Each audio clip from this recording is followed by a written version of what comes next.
Okay. Thank you for your attendance this evening. First, I'd like to welcome our new board member, Suzanne. Thank you. Welcome. Chapter 295 of the City of Reading's Codified Ordinances requires that the HARB be guided by the United States Secretary of the Interior standards for rehabilitation and guidelines for rehabilitating historic buildings.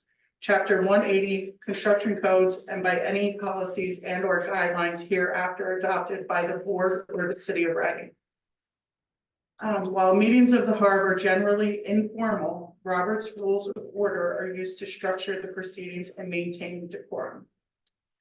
The audio portion of these proceedings will be recorded for record-keeping purposes. When the applicant hears the name of his or her property called by the chair, they should wait for the preservation officer to present the property summary and application proposal. The chair will recognize the applicant when the time is appropriate for him or her to present any supporting information to the board. Applicants are asked to limit their presentation to 3 minutes. Was there any meeting minutes from last month? There is. Are there any conflicts of interest for tonight's agenda? 3 and 4. Reinforce.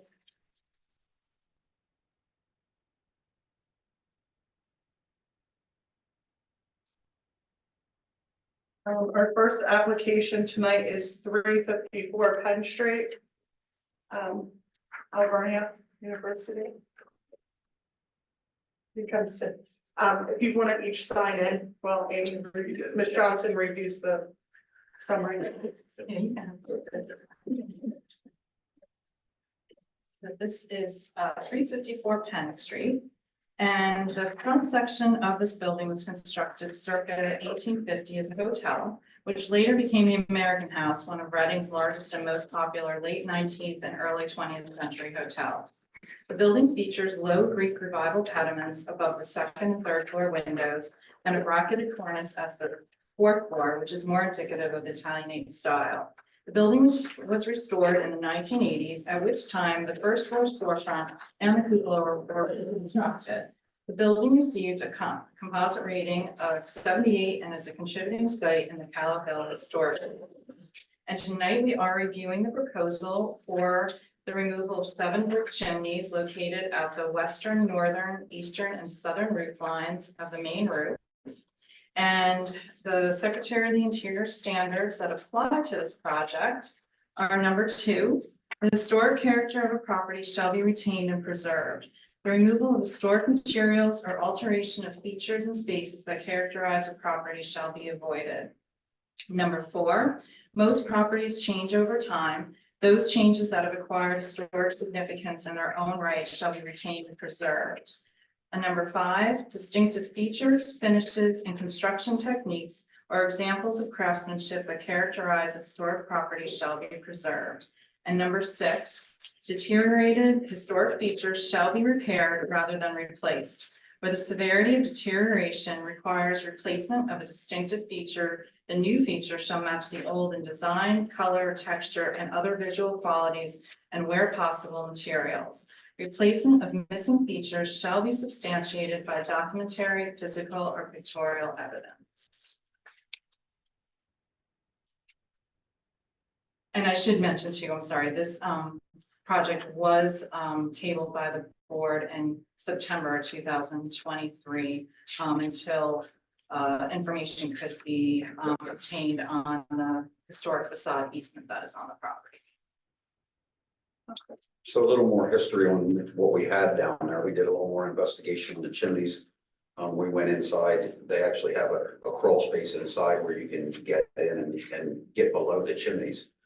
Somebody at a previous renovation, who knows when, undermined the chimneys. There actually is no chimney underneath. So these chimneys are actually setting. So if the rafters come down, there's boards. These chimneys have to be setting on the boards in between the roof rafters. They're actually sinking. That's what's given them. If you walk down the street, you can actually see the chimneys leaning. And we didn't know that at the time. I mean, we thought maybe 1 or 2 was, but just about every chimney that we could visually look at had that same problem. So they, either for room or whatever reason, they completely got rid of everything that supports that chimney underneath.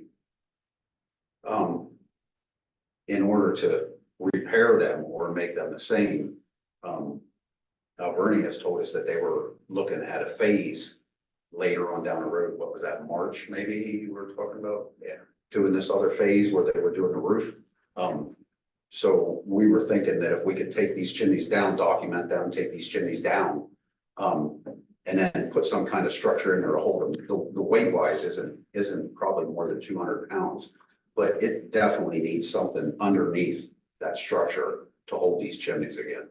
They just can't sit there by themselves. You can actually see them sinking into the metal roof. And actually, I think just the caulking's holding them. Yeah, I saw it when I was down there. And I think we told you at the last meeting that if you needed to as an emergency to support them or, you know, remove them, knowing that you might have to put them. Because it is bad. Yeah. And you had said to us that it's almost an emergency. Yeah, it is. Yeah. And that was in September, so I didn't see anything. I noticed they're still there. I didn't see any supports or anything. Yeah, we didn't know if we were officially allowed, is where I was at. We had made that decision at the last meeting that, okay, you remember that? Yes. Okay. Yes, yep. It's okay, it's okay. I'm just glad they didn't fall. Okay, was there anything else?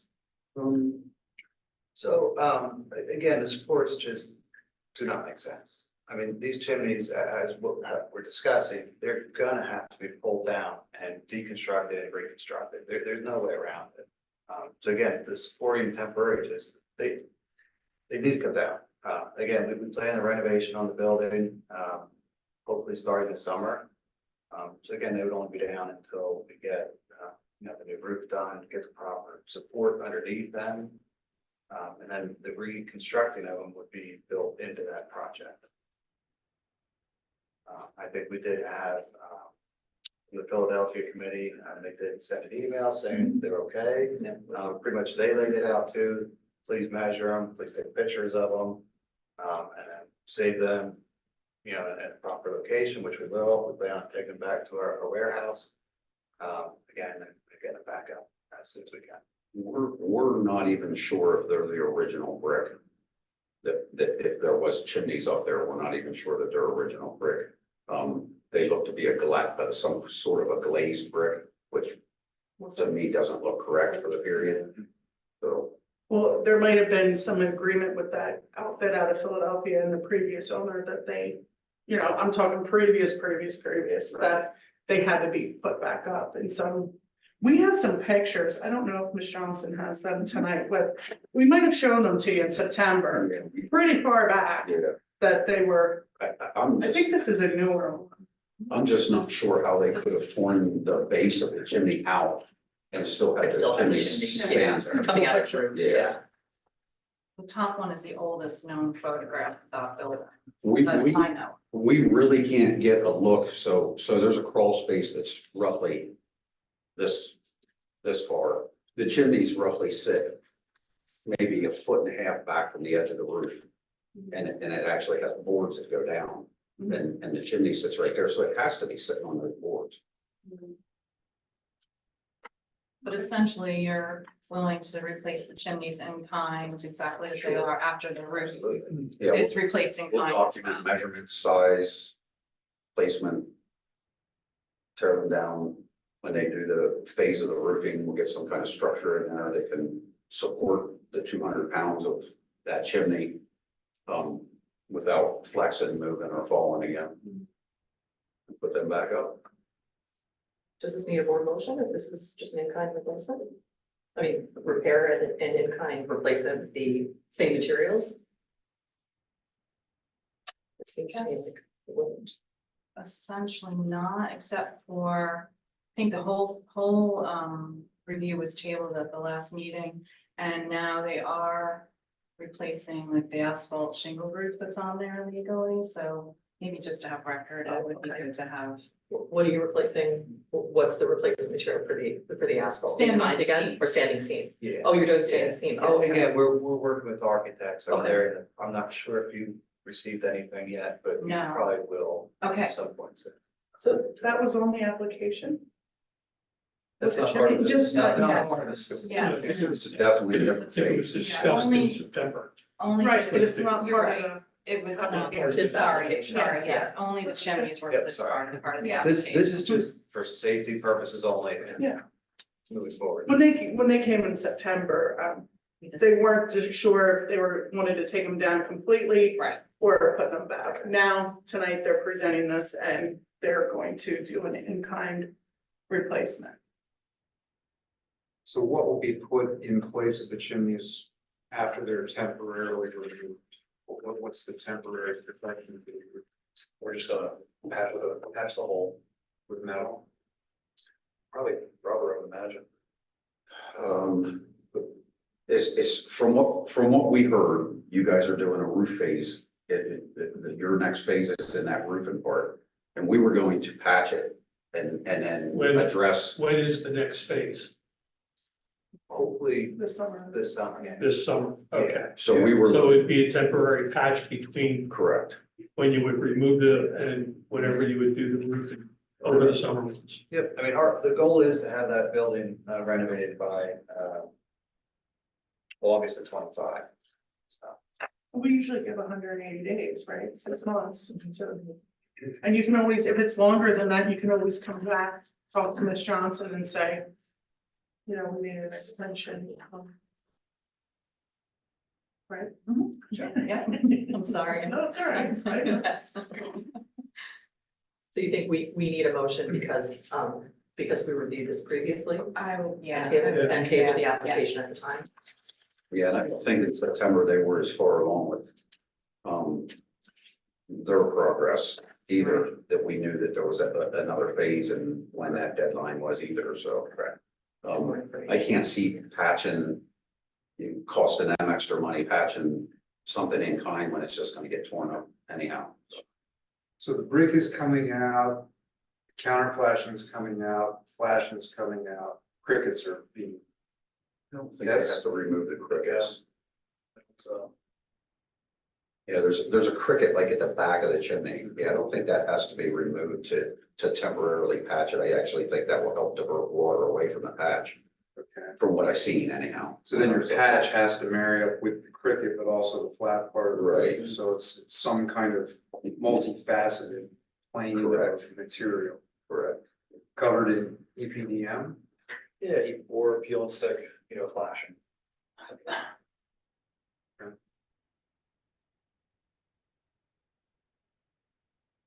Because we're not exactly sure what's under there yet. So we open that up. Sure, it'll be interesting.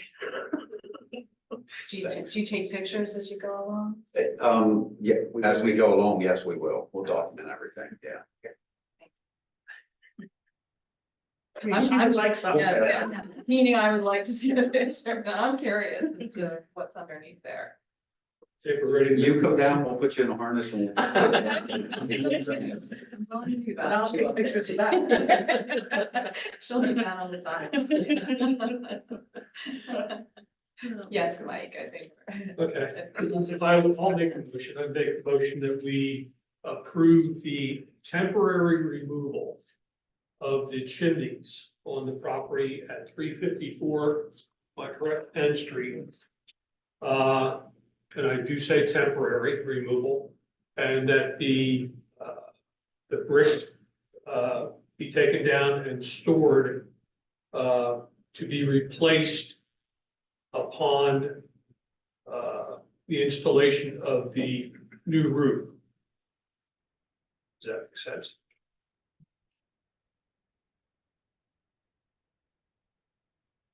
Did you want to include, did you say anything about properly covered, waterproofed at the time? And that while the chimneys are, after the chimneys are removed, that the holes be properly patched and waterproofed, prevent any kind of damage, other damage.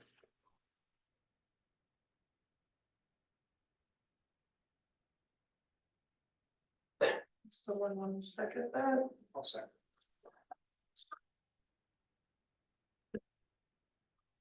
Ms. Weller, Yes. Ms. Cody, Yes. Mr. McDevitt, Yes, and Mr. Booth. Yes. Okay. Good luck, congratulations. Thank you. Thank you. bullet. Thank you very much. You can post it on what that looks like there. It's, yeah, in another year. Okay, please do. Real nice. So there's the history under there, so. Are there tenants still in that building? Yes. Simple answer to a complicated question, it sounds like. We still have it here. Is the dental office still? Yes. there? Yeah. That's it. Thank you. Have a good night.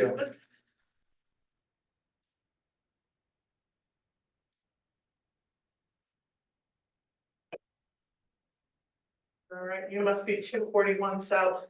106. Oh, 106. What is this? 106 South 6. Oh, I don't have you on the agenda. Huh. You were to submit additional, I think, work. I would have contacted you if you were on I tonight's didn't get agenda. an email. I was wondering why I didn't get an email. That's why. But I thought when we spoke together last time, I thought the meeting was tonight. No, you, I can't remember our exact conversation, but I thought there was other information that you needed to submit. And then there's a pre-review meeting, and then I would be contacting you always before the meeting. So I gotta give you a phone call. Yes, yes, yes, no, we can talk, yeah, sorry about that, but if I didn't contact you, I didn't have you on the agenda. Cause yeah, that, I remember now, you needed to submit what you were proposing for the sides of the dormers and other things. The only issue with the dorm is that Yeah, it's a vinyl siding. yes, And we yes, said we're gonna go with well, we Yes. have a couple pictures there. and you were gonna do research and you were gonna get back to me as to what you wanted, what you were gonna propose to put on there. I have it here. That, yeah, that has to be submitted before the board can review. Alright.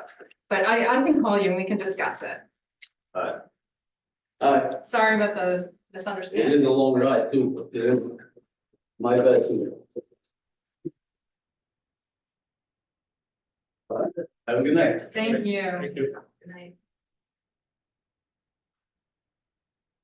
I think I've not heard from number 2. I called him, we left a message, I've emailed him. And then for number 3 and 4, he asked me to let him know number 2 was done, so I just texted him. Okay. Do you want to wait on that one? I mean, like, wait, give him a chance to come here and go to 3 and 4? I mean, I'm gonna chance here. John said he'll be here momentarily, so should be here. Maybe if the owner doesn't come for item number 2, do you want to still review it? Yeah, Attendance is not mandatory. yeah. No, it's not. It's It's just a complex application. That's Yeah, It's just, yeah, complicated. I mean, Yeah. if Ms. Johnson contacted him several times, different ways, and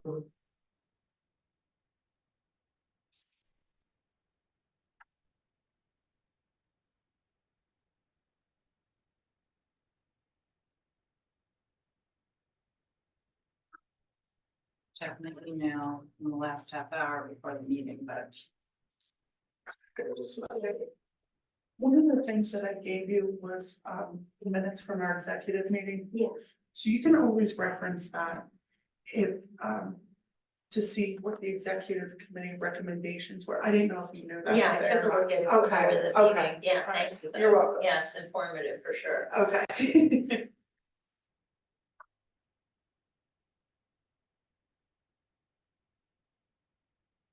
So the process is that folks will apply first, and then there's a review of it amongst the board, and then they're invited in after there's a preliminary discussion. yes, they have to have a full application submitted by the deadline.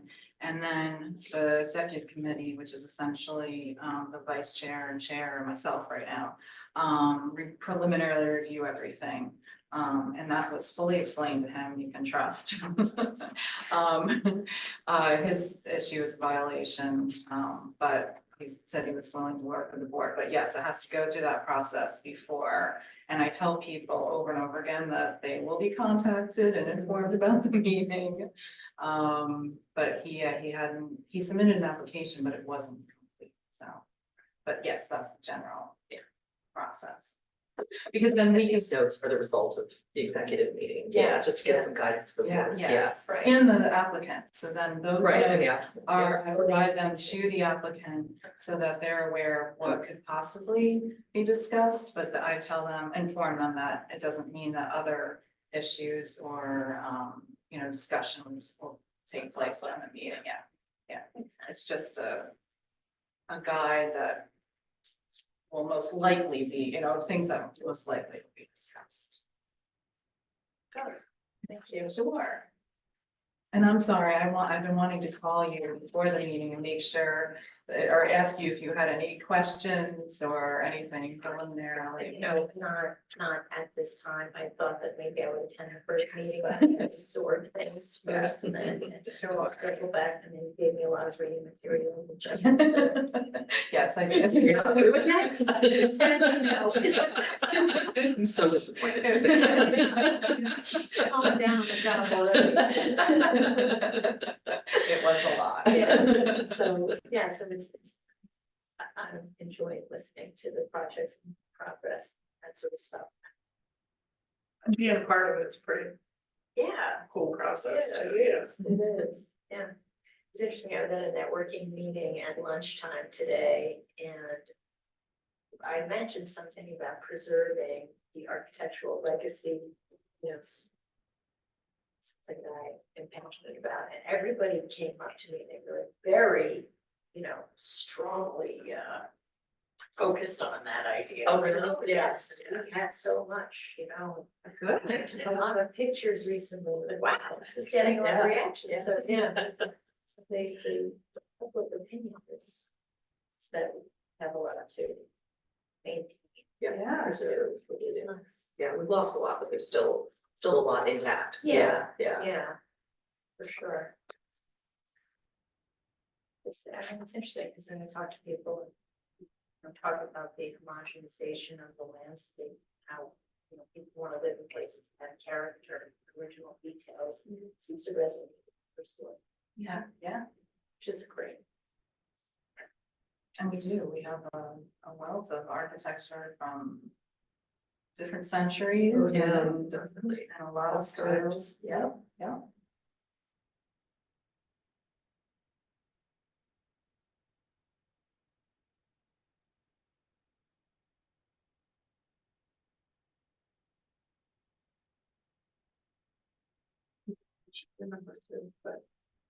Maybe we should have.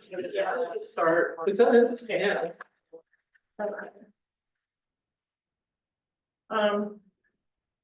All right, item number 241 South Fish Street. Ms. Johnson, did you remember? Yep.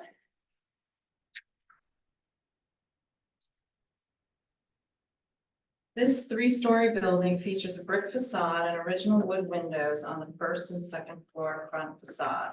However, the original entrance has been compromised with the introduction of a modern fluted metal surround and a commercial entrance door. The structure received a composite index rating of 50 and is not a contributing site in the Callow Hill Historic District. And tonight we are reviewing the proposal for the infill and replacement of all of the infill of some windows on the rear facade and the replacement of some windows on the rear facade. And the infill of some existing openings where air conditioning units had been installed. And the Secretary of the Interior standards that apply to this project are 2, 4, 5, and 6, of which I read earlier, and the HARB window policy. So I gave you in your packets forgive my non-straight lines using computer mouse. But I tried to outline the windows in blue that are being infilled. You mean in the email, right? Yes, in the email. Okay. I gotta pull it, I can pull it out. And the northern facade is not highly visible. However, the eastern ends of the rear facade, the main building and the addition are highly visible. So the owner is proposing where I circled in blue to, and these two, well, actually, this is a window and this was an air conditioning opening. They are proposing to infill these windows because the way they're building walls on the inside or divisions, these windows are not needed. So that is his reasoning. And then the rest of the windows on that northern facade, he wants to replace with vinyl windows in the same size and same configuration. He did originally say and this is why I prefer if you were here, he said he wanted to cap the window surrounds, and I told him the board would not approve that. The other thing that he is doing is this is the easternmost end of the rear addition. I gave you pictures that were showing that these were multi-pane windows. This door has been closed for many years and then there's an air conditioning unit there. He wants to infill all of those openings. And then on the main building, on the second floor, eastern facade, this was a door with a transom, but it looks to me like it was altered originally. He has removed both and he is infilling it to match a window that you can't see that's behind the building. And it'll be multi-pane to match the existing window, which he's already started doing work. And then on the third floor, there is an existing window and there's a window behind it, but he wants to replace it. And I have a picture of that. And then this was an air conditioning opening. And so he wants to replace the window with a vinyl window, but infill this air conditioning opening. So with all these openings to be infilled, he wants to stucco the entire rear brick facade so that you don't see the infills anymore. And it's a consistent. The facade looks consistent. And there is damage to the facade, and I did talk to him about damage to the brick facade, and I did talk to him about brick repair and repointing. That shows some of the soft brick. It was painted before. Some of the soft brick is just gone. And window sills are missing on that northern facade. Because I must have rotted. He's a newer owner of the building and it was an office building throughout, and he is creating, I think, 8 units, residential units. He has that all approved? Yes, he went through the zoning hearing board process and he's been pulling permits, yes. 8 units. Except for us, doesn't pull any permits for.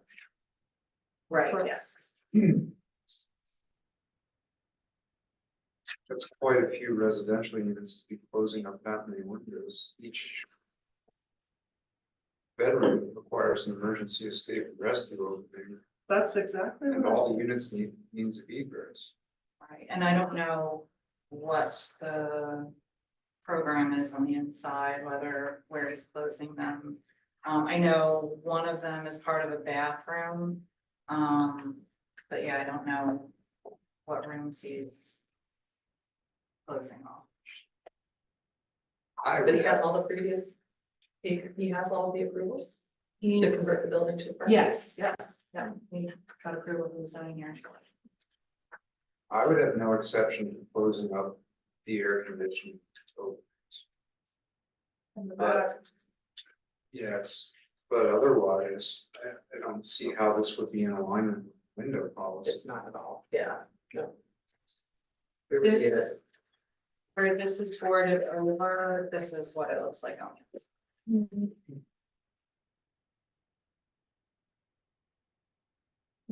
And anything we were able to at least ascertain condition from the photos, yes, they're rough, but they're not beyond repair, I don't sure what I mean. Just based on what we were able to find.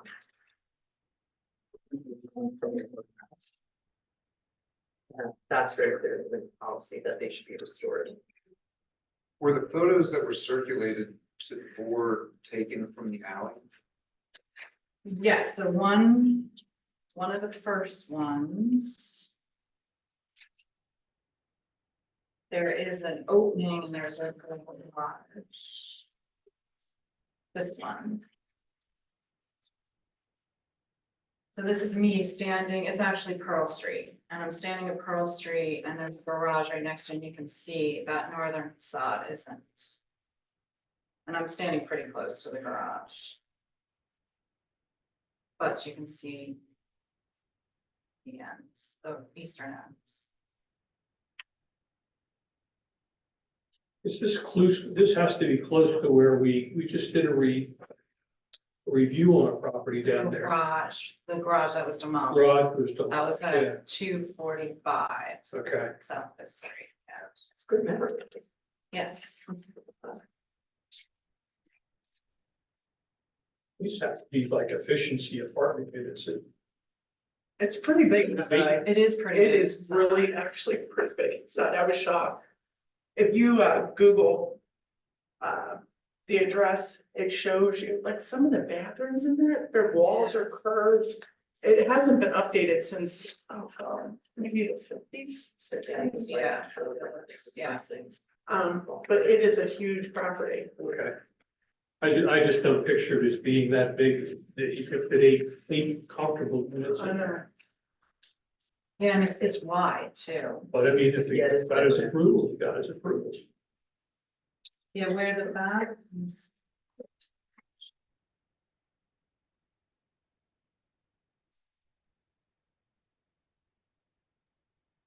This, where the extension, it's hard to tell here, but this actually is a curved wall and and these are, there's bathrooms, not with these windows, but you have small square windows like this one. Those are actually the bathrooms, and the bathrooms have a neat rounded wall in them.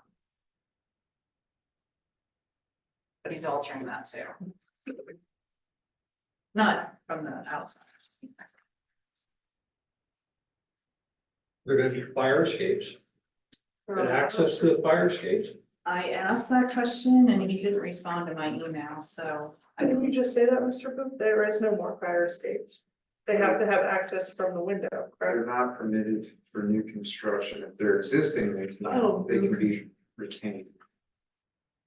And I don't know, unless he's making an argument that there was one there under a previous approval that was incorrectly removed. That It's like metal frame porches at the second and third floor, but I didn't see any evidence of a fire escape. What would you recommend those windows be closed up with? Since it's brick. the air conditioning. of it? Yeah. Brick.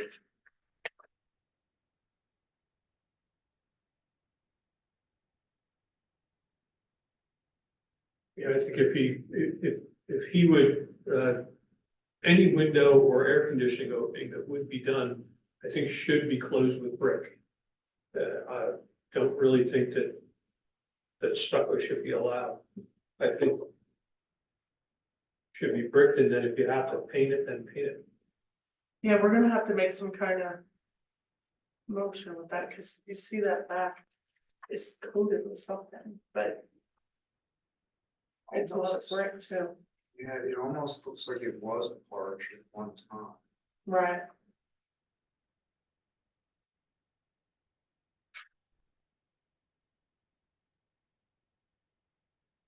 Had that hairspray on it.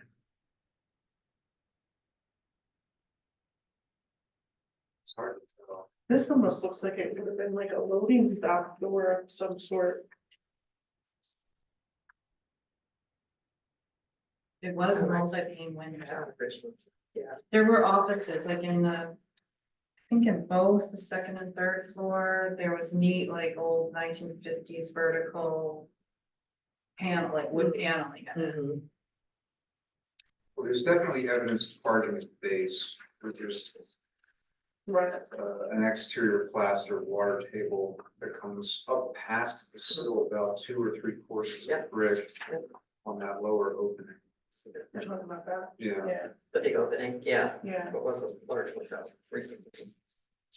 So you think that whole rear wall was arched? no, it almost looks like the top of that parging is finished with like a radius or chamfered edge. Yeah, As if it terminated there, yeah. Mhm. Yeah, that's true. so there's one air conditioning open, 2 air conditioning openings. And then that door that goes out to that metal landing. And then that big window. So remove the framing and then just frame it in and then brick flush with the existing surface, or you wouldn't keep the recessed portions of those windows or the air conditioning units. Because they're smaller openings, I think I would just try to fill that in instead of creating a panel. Yeah. Typically, if it's a larger window opening, especially if it was original and it's being filled in. Usually I would say have the infill set back Okay. an inch or 2 so that you see a reveal Yeah. around the perimeter. Right. But in this case, they're such small openings. I would just too thin new brick. Mhm.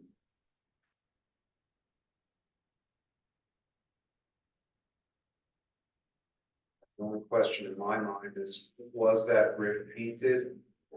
And if so, then I suppose the applicant would be permitted to repaint at least that area. The rest of it doesn't look like it's Yeah, painted. it doesn't. Just looks very weathered.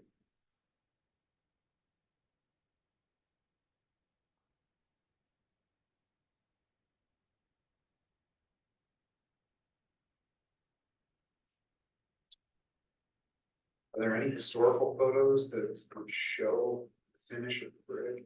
No, I could tell that it was painted, You could. yes, Okay. like if you wanna look at this close up. When I was out there, Window is that. Is this on the That- rear? that's on the northern facade, so the long expanse of the Okay. facade. So the whole thing was painted? Yes, Okay. yes, Well, yeah, then we could prove that. yeah, Yeah, and I did tell him that too, that he could do any repairs or replanting and paint the brick. So that would actually make the masonry patch blend nicely. Better, yeah.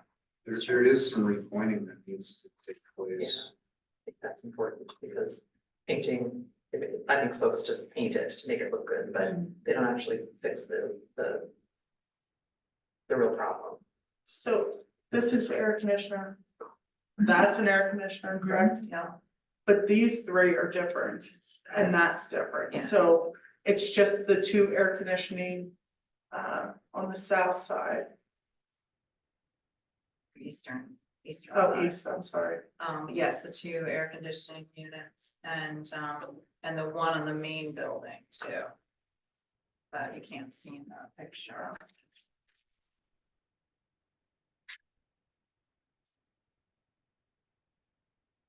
Yes, I'm sorry, I forgot there's the area that you just showed above this area. Yeah,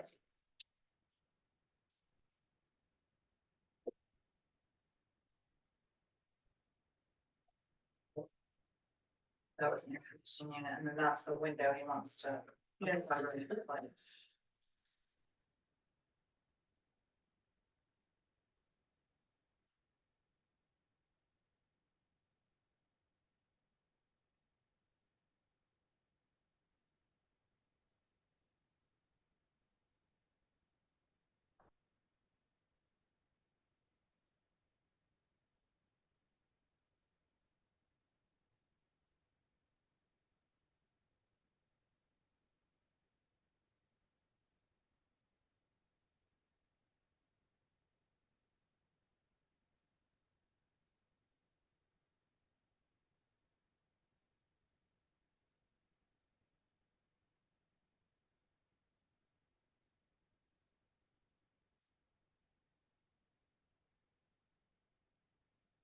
there anything else? Any discussion?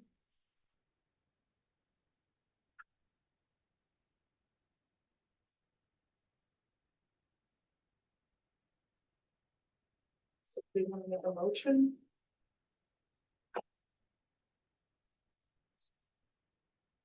I'll make a motion. The motion would be to deny a COA for 241 South Fifth Street for the proposed replacement of windows on the rear and northern facades using vinyl. In consideration that it is not in keeping with the window policy. However, for approval of the infill of the existing air conditioning openings into masonry, and provided that the masonry on the rear and north facades would be repainted and repointed prior to repaint.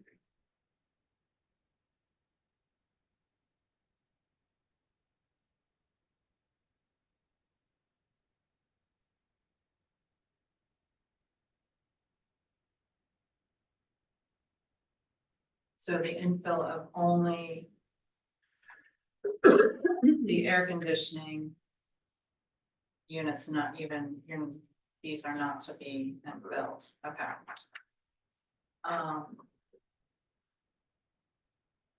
And to be infilled with brick masonry and then the existing masonry. There's windows on the other side of that big window, correct? Or did he take them out? Cause I. No, I'm it's, sure- he took them out. I sent you a Google, Before, yes, Oh, a oh. Google Maps view. And then he's. removed them.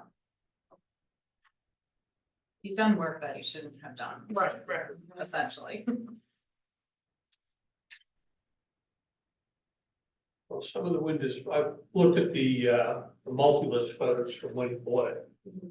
And if you're looking at, it almost looks like the back pictures of the multi-list are the same as like what you took.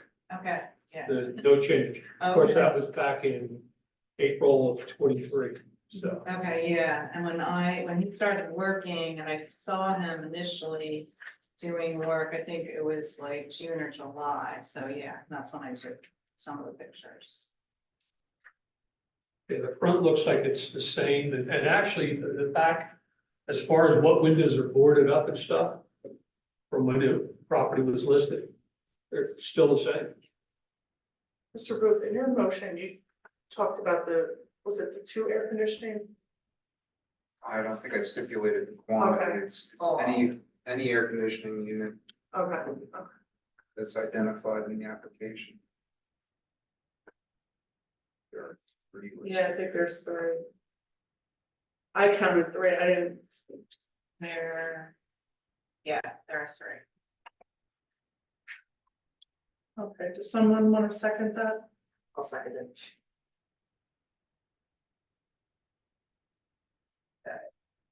Ms. Cody? Yes. Mr. McDevitt? Yes, Mr. Booth? Yes.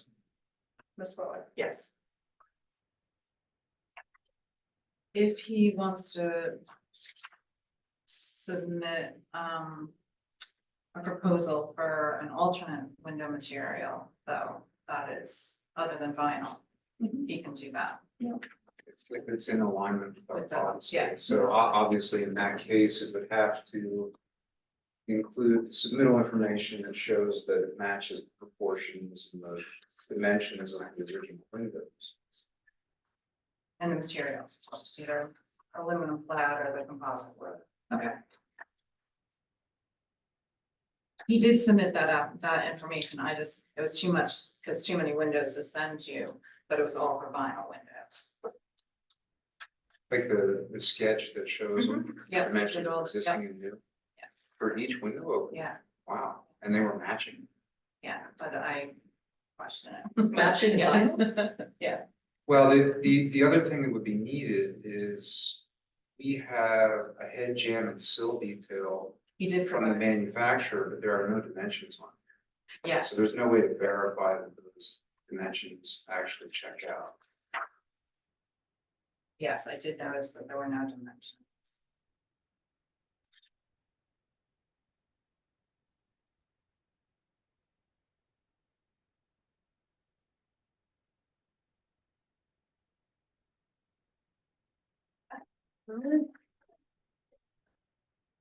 All right, next on the agenda, 42 South Fifth Street.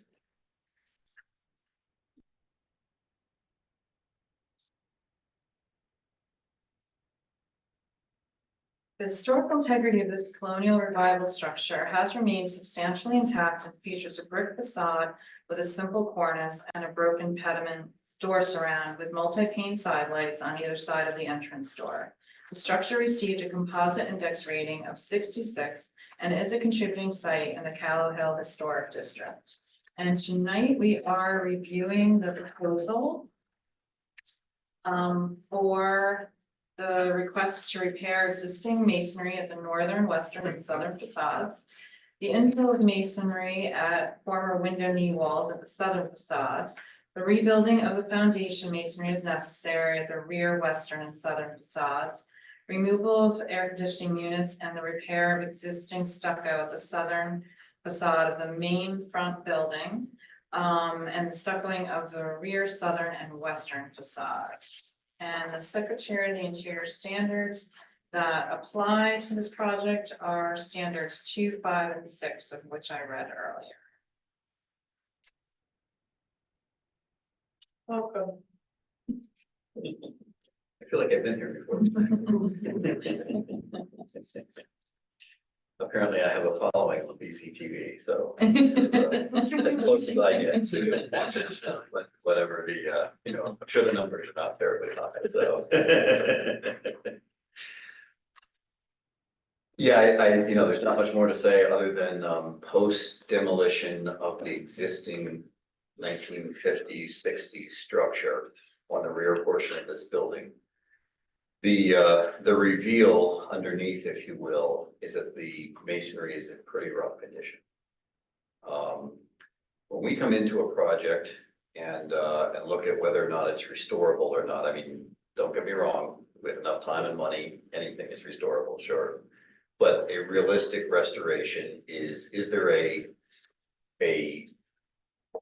reasonable portion of the project that is in original condition there to make it financially viable to restore. The brick on this building in, I believe, 5 separate locations has already been stuccoed over. Quite a bit of the existing brick, particularly on the south wall of the rear section of the building, was damaged with the construction of that addition that has now been torn down.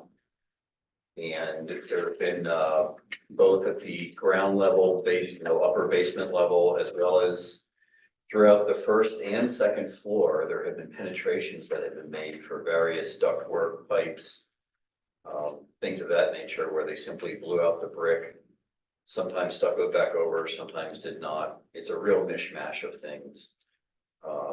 There was a fire escape on the rear of this building that upon removal, a large section of brick came out. It literally disintegrated as we took it out.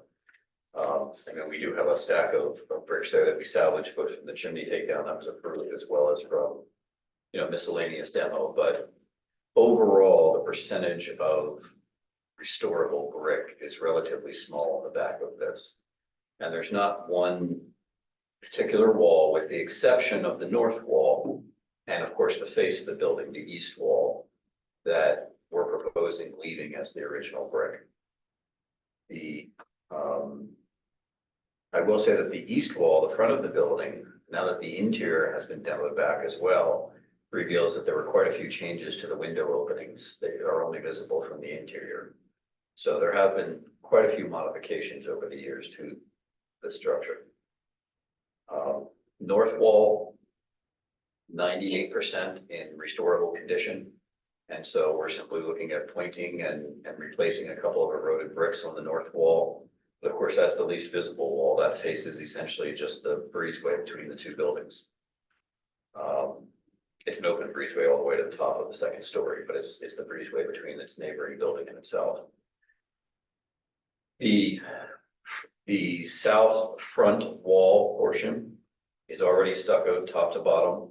It simply had the two, we'll call them 1970s, 80s air conditioning units that were punched through below the windows that we're looking at infilling and as best one can, matching the existing stucco that's there. With a final fresh paint job on everything, it is already painted as well in order to blend the two together. The south wall on the rear of the building, as well as the return, which faces west, and the true rear west wall of the building, both have different sections that have been stuccoed, different sections that are damaged. And that is what we are looking at, doing a sand finish stucco over everything to blend in with the existing stucco portions, given the condition of the brick itself. Ultimately, there is a porch planned for at least the rear south wall of this building. So the overall view of this will be that the lower first floor level will, have that classic porch roof and not be as visible as a result. I haven't seen the design for that yet, so I don't know if it actually wraps around the rear of the building as well or not. That, of course, has to come before future HARB. You said this for the southern? It's at least the southern rear wall. I don't know if it wraps around to the back, to the west wall in the very rear of the building. But further review on that when the time comes, as well as the windows themselves. Because we have quite a few windows that are actually missing from that 1950s, 60s edition. They were removed in order to put doorways into the offices. So, and that's another component of the application of the stucco, is that we have knee walls where those windows used to be that were cut down to make doorways. And so, there's more than just, we're not just infilling brick, actually toothing the brick and getting it to blend in both under each of those knee walls for the windows, as well as all the miscellaneous spots that are damaged up above is one of an undertaking.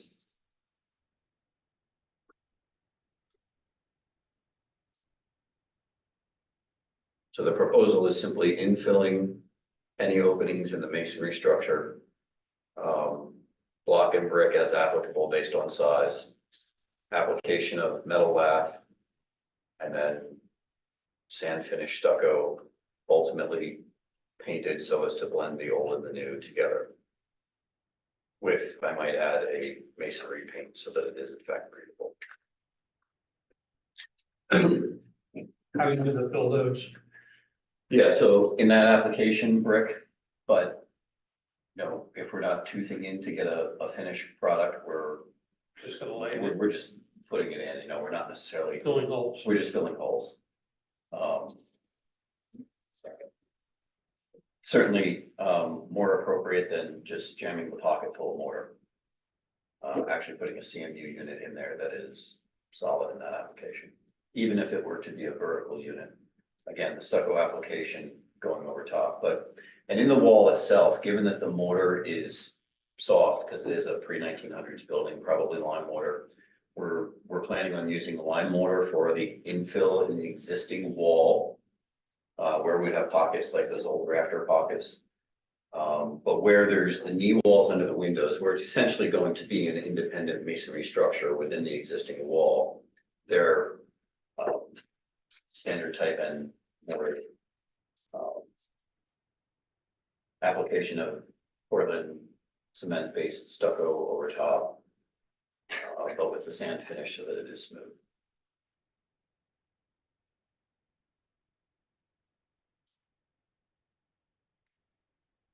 Is that an old basement exit there? It is, except You're gonna fill that. it's actually recessed in underneath there. That brick portion that you see in that picture was actually an addition to the original building. Okay, So the stairs that would have I come got out of the basement are tucked back in about 12 to 15 feet. okay. So that would get simply infilled with solid masonry. It would no longer be in basement Or you're entrance. not gonna have a basement. Well, there is one on the interior of the building. Right. So there just won't be an exterior. Right. Yeah. And you can see in that picture too, I mean, the masonry work that was done there was pretty rough in terms of, there's actually some cracking in the main structure that's taking place. I believe it's below the window on the right-hand side because of the settling, because it wasn't properly supported underneath there when that was knocked out. They had a massive air duct run through that opening to feed into the addition that was taken down underneath the steel beams that were set there. Kind of heats in the building. Right now, none. Um, It was hot air. You're not gonna put a boiler type system in of any sort. I believe it's not a boiler. I believe it's going to be hot air for the air conditioning end of things as well. Okay. Yeah, hot air system. So you don't need to. I'm just saying, because I know that, you know, if you close off your basement entrance outside, then how are you gonna get a boiler in? Well, again, there is a good staircase access going in. Yeah. And there's a side door very close to that basement staircase access that comes in from the alleyway on the north side. So, Just a thought. no, I hear you. Access is always, logistics is always one of our issues. But, in this case, I'm not the guy that has to carry the HVAC system in, so. And no, there is good access, so. And ductwork in hot air is a lot lighter than a boiler. Yes.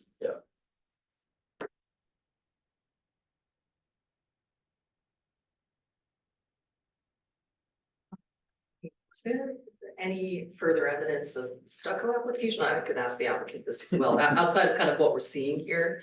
But like on the exposed brick, there doesn't appear to be any evidence that any of those areas were covered, other than what I can see in the pictures with stucco. I see portions of stucco. So there is, again, so we've got in that picture, let me run up there, just because. You've got. Straight patch. Yeah, so that's a stucco patch. Yeah, yeah. And pipes are just literally jutting out of there. Yeah. We've got a patch There, here. yeah. And further down, there's also a vertical patch on the second Right, floor yeah. level back I can see there. that right here. Yep. There's also the stucco Yep. along the base as well. Right. And then on the rear portion of the building, the It's upper all- is also Yeah, stucco yeah, yeah, as it's well. all stucco. Yeah, yeah. The other issue too, and it's very evident in this picture, is the tar line from the addition that used to be there. Mhm. And so it will not come off. Without damage. I Without imagine. damage, so Yeah. all of that brick along that tar line also has to be considered not restorable at this point. Mhm. The headers have been changed here. Yep, I can see that. We've got visible in here, but we've got sections of brick where the bricks themselves individually are also eroded because of being the old soft brick. Yeah. So again, when we're looking at something and we're saying, well, 75% of this is good, we're willing to tackle the other 25%. We don't have, maybe this is sort of a less than 50% project where there's less than 50% that is quality restorable brick. In our opinion. Mhm.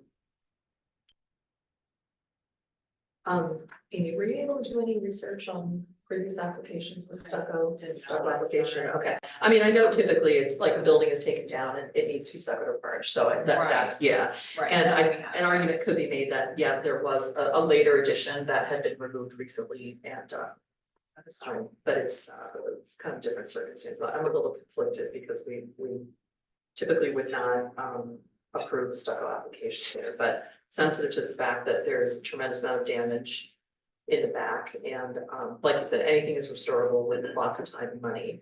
But I'm trying to determine if this is beyond the point of restoration, realistically, and that stucco would be appropriate. Like you said, a point could be made for the demolition of Of at least that first floor building, and with, the fact that there are patches and sections already present of the, with stucco, and that the rear, albeit it's a smaller elevation, is, in terms of coverage, Right. is also stucco. Just looking at our standards again, just thinking.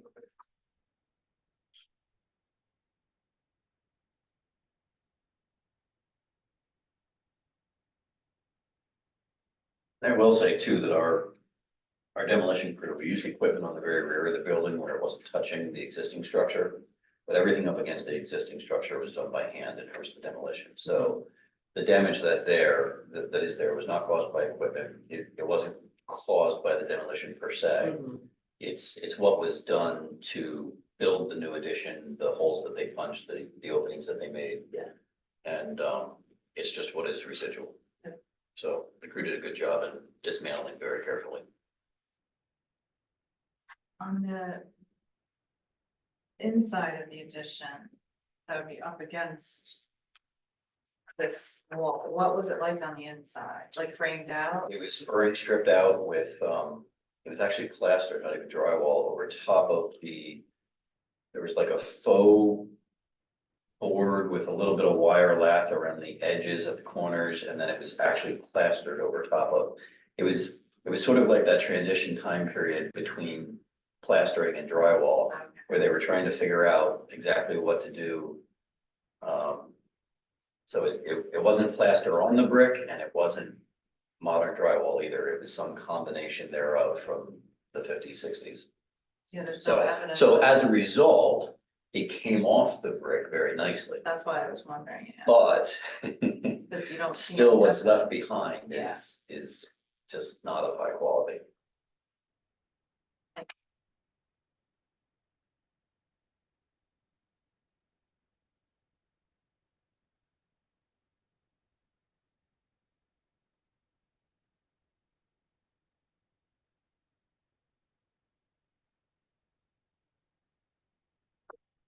Steve, I know you question, how pressing is the work on this side of the building, just on this section right now? How Next pressing week is is scheduled? 50 degrees and we plan on tackling. Everything that we're bringing to you is ongoing in real time. Okay, all right.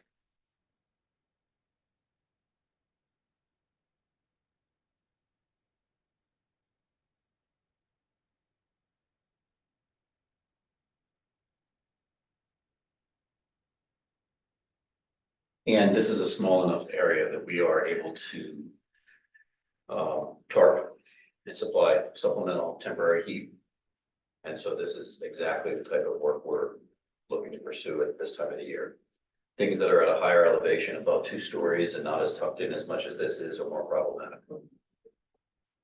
And this is how we sort of work outdoors Yeah. year round, is Yeah. that you find the nooks and crannies that you can in fact work on in the winter months. Do you have a photo of the building from the alley? Like with, and the Trexler mansion it's directly next door to it, is that right? Or is Well, are you speaking of the north wall alley? or I'm the- talking about yes, the north wall alley. Okay, so- Wait, not the north wall, the southern. Okay, What's? what we were just looking at is from the I just wanted like a view from a little farther back, just to see the context of the Trexler mansion next to it, is that right? Yep. I sent you a slew of things, Amy, particularly I think that's, during the demo. Sure, that helps.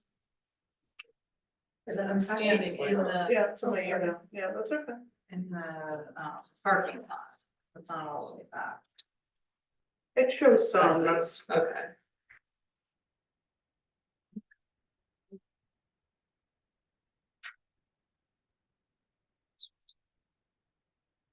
I have, like taken from Wood Street, I only have pictures taken before the addition was taken down. Like that fire escape that's on the Trexler mansion, right? At least what's remnants of the fire escape? Yeah. Yes, okay. There was a fire escape on this building as well, Mhm. that is, What's that? Is this building, was that on Trexler? that is on the Trexler. Okay. Yep, That's the one that's being taken down? no, that's the No, that's front, so that one is going to remain, that'll stay, That's until with it the provides addition, access right? to Yeah. the. It's the second means of egress in the very front where the original mansion is. Yeah, the one in the rear at the banquet end of things is the one that has been removed because of the new addition staircase going.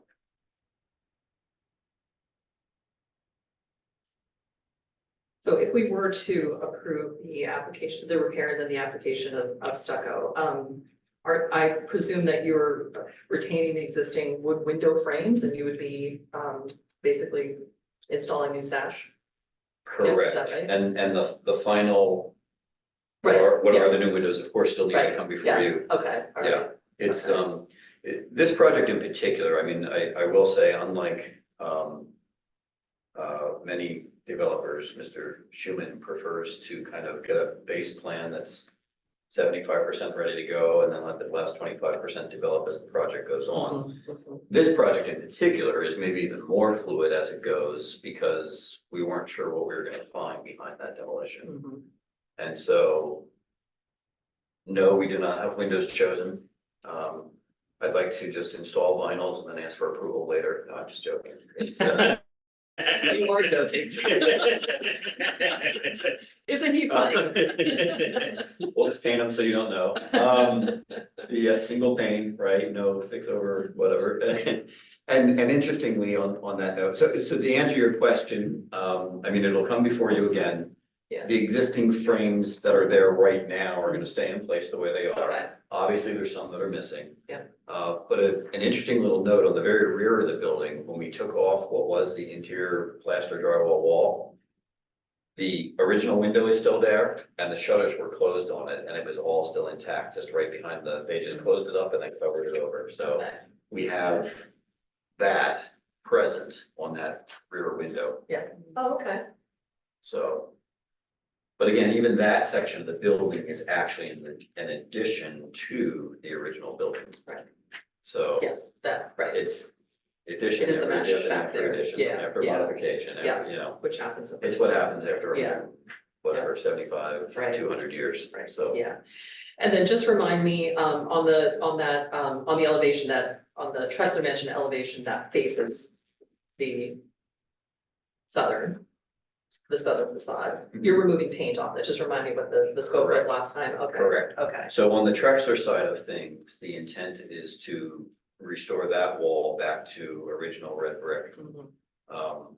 There may be some residual paint because we haven't yeah, decided how aggressively Right. we're gonna pursue that removal. We're Yeah. certainly gonna remove everything we can. Yeah. It's just a question of do we get it all or do we let it Right. weather off naturally Right. at a certain point? yeah. So. Do we have any, Amy, do we have a timeframe roughly when this addition was built to the back of, You said The original 1950s? Which edition? The one that we tore off? not the one you tore off, what's remaining? That edition, I Okay. have no idea, other than it is relatively old itself. It is Mhm. still Yeah. handmade brick. Mhm. It is still soft and eroded in places. Mhm. Individual units are not in good condition. Yeah. So it's pretty early. But there's on the north wall in particular, there's an extremely clear line. Maybe from settling as well as just the natural expansion joint line of where the new addition was Right. built. Right, So, and this section right here that's now more visible, that's also stuck or is that paint? This area, which is basically like to the side of these windows, this right here, that is me. that's paint, okay, Yeah. all right.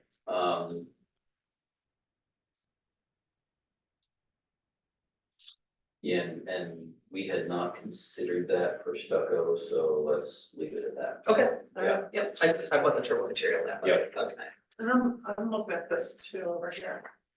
yes. Oh, that's stucco as well, Mhm. yeah, This. I'm just Oh, on looking the at neighbor- the on the stuff, neighbor's yes, property, yes. you don't own that property. Yeah, no, Yeah. correct, That's what she was asking about, this is paint. correct. That kind of blended pink, yeah, So that would be the, third floor west Yeah. wall on the front building. Yes. Yeah. yeah, directionally like. Yeah. Just, so, yeah, it is, yeah. The Is church this, is like on the is east this side, cool? so, yeah. Staircase? No, that's still laying there, the spiral. If you'd like to buy it, it's laying in the mud. Someone, Takes the artifacts. I think, $250 and it's yours. Delivery not. There were some other guys who were supposed to take it, because I was gonna consider taking it and. But I don't know, someone else has dibs on it until the day it has to be moved and then suddenly it's available, so. In my opinion, to answer your question, I think this rear addition is pretty close to the same age as the front. Yeah. It might have, I don't know if these circular windows would be more, well, maybe a little bit more Victorian, but it's pretty old. Okay.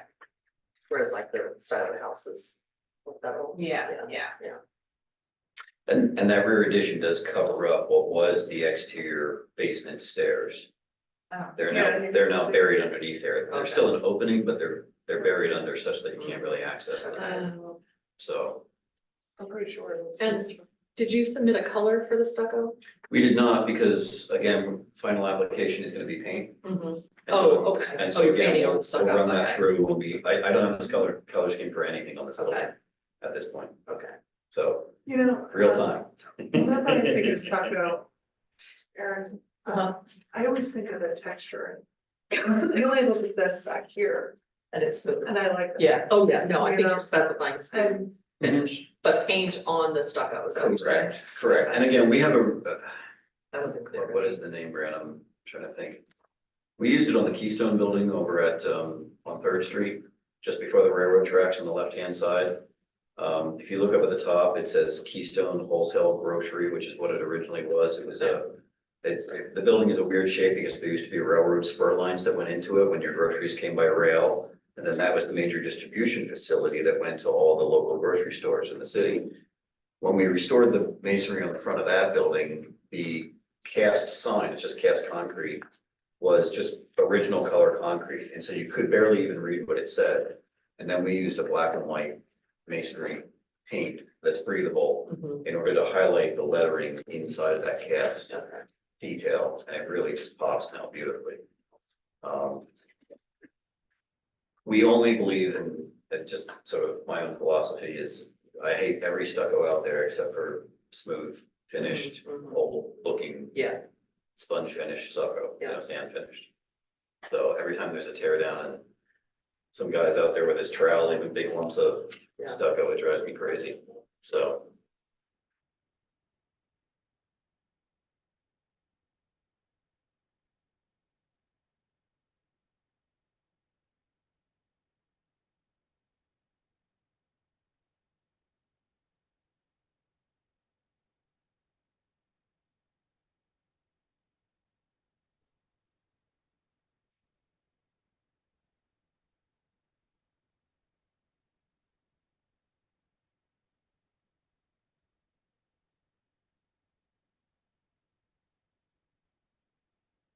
I'm struggling, because our standards, guide us to do something different than stucco. But I appreciate the fact that, that there was damage left from the demolition of a non-original building. I understand that, you didn't know what the condition was. There is existing stucco there, in areas, so there's some evidence that that material has been used at least to cover some areas of the building, and it's present on the western facade.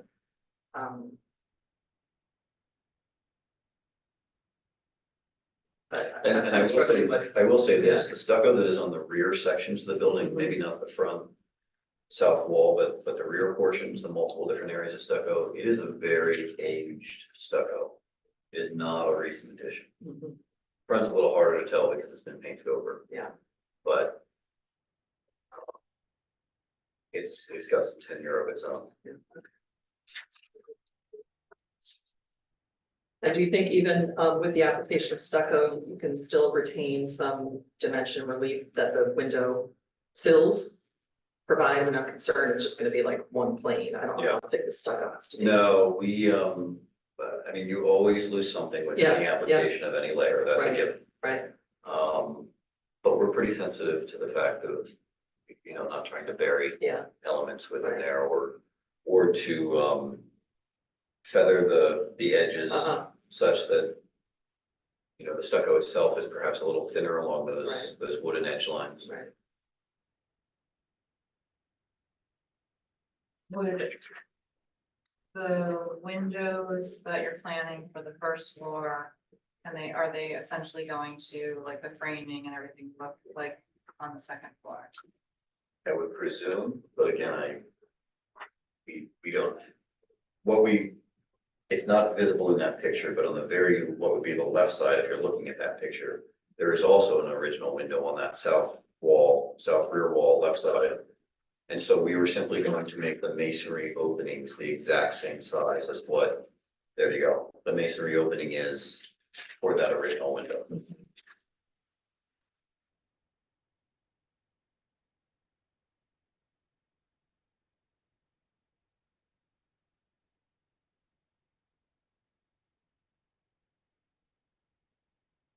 And even that original window, I think the sill was chopped off, so that the wall could be installed flush, It looks like it, yeah. so.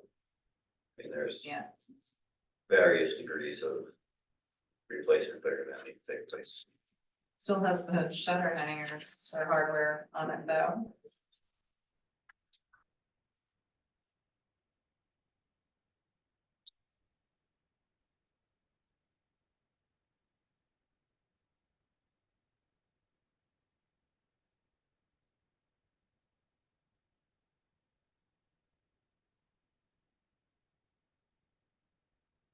We have stripped down and restuccoed numerous building walls before.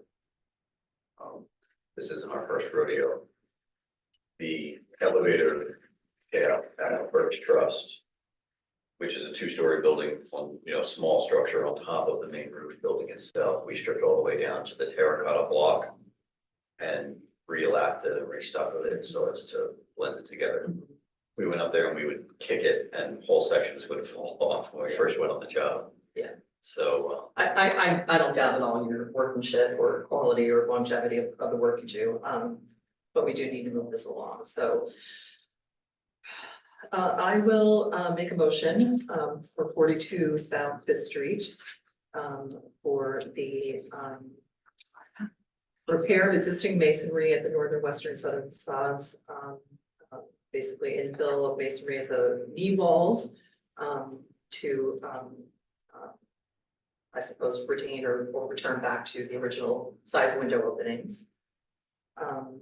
And also, removal of AC units and, repair of existing stucco on the southern facade and the application of stucco on the,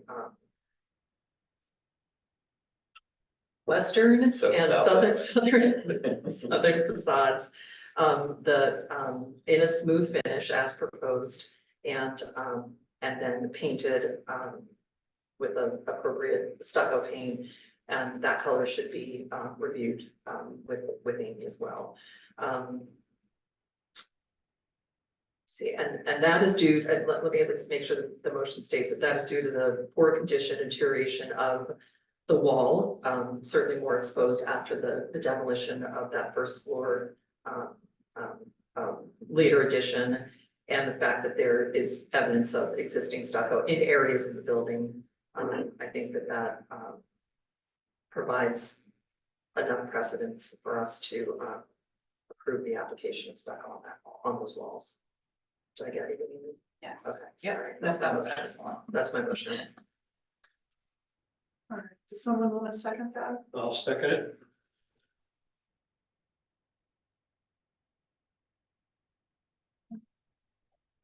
Ms. Cody, Yes. Ms. Fuller, Yes. Mr. McDevitt. Yes.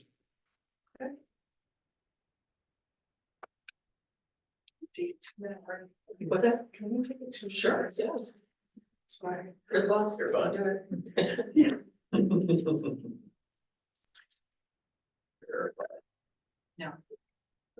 That was perfect.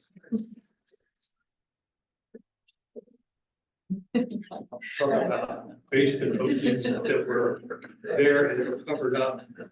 My building's at 116 South Fifth. It actually had a front entrance right off the sidewalk into the basement, Okay. which is not there yet. I found out about it, I thought it was an old coal chute. Mhm. And I actually was able to peek up over, because all the electrical board, all the meters and panels and everything are, for the electric are mounted on that front basement wall. Okay. I peeked up over the paneling, because there was a window, Hmm. and there's a set of steps. Coming down, the steps are still there, yeah. Yeah. Yep. And that was probably the easiest place. I assume that the main electric feed was fished in, so that was maybe through the Electric, steps or gas, through that. yeah. That was the easiest spot to do it, because you didn't have to dig, And then so. they just Yep. extended the pavement, concreted over the top. Mhm. The medical arts building, the basement windows have been concreted over, it looks like sidewalk. at First Trust, the alleyway between the courthouse and the building there had basement sunken windows that were concrete over. So it's a common thing. I've been in buildings where the basements actually extend out underneath the sidewalks and stuff. Very prevalent in downtown. Yep, and the little square, I don't know the name for them, Aaron perhaps does, the little square blocks of glass that would let the light down into a basement. Yeah. I don't know the name, I mean, or, yeah. There used to be a ton of those around, and then of course they loosen up and they fall out and then people schmutz over them or whatever, and there aren't that many anymore, so. But when you see them, it guarantees that the basement extends under the sidewalk. Mhm. So there's one of those, there's a warehouse building at the corner of Franklin and Peach that still has the block glass, the little squares in the first part of the sidewalk up against the building. And that basement extends all the way out to the curb line.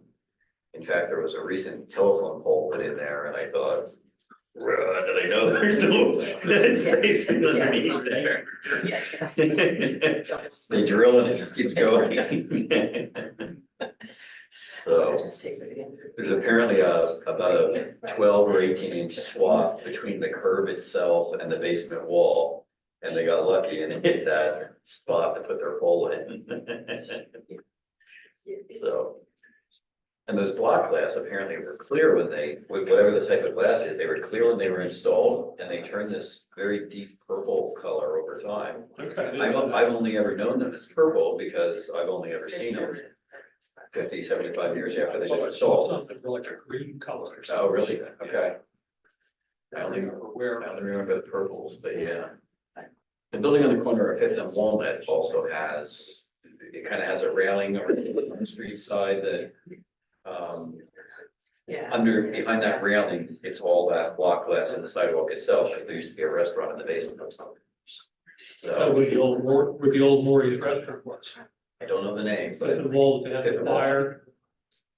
it would be the, what is that, the southwest corner? Southwest corner. Southwest corner, caddy corner. That's where Fast Engineering was. Correct, correct. Yeah. So along that Walnut Street sidewalk, inside the railing, there's the block glass on every square.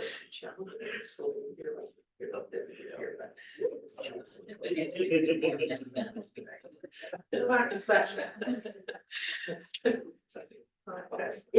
All right. Next.